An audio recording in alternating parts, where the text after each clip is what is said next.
if Western militaries are to bring UAVs into our own forces in an optimal way, it's important that we understand that wider picture of the context of their employment, how they're used most effectively, and where the mistakes are. If you understand the threat and you adapt and you have tactics, capabilities in place to deal with it, and you have the capabilities yourself, then it's usually less about replacing or rendering obsolete existing platforms than being a force multiplier for them.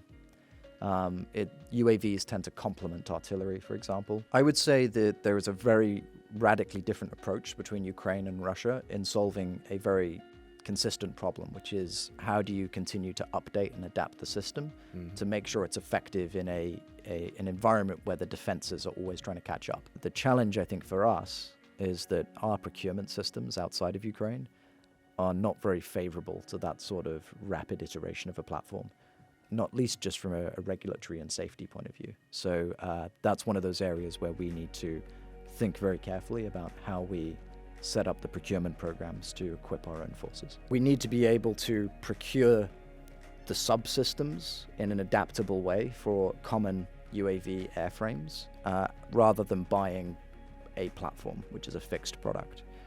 So we need to change our acquisition system and our regulatory system to enable that kind of rapid update.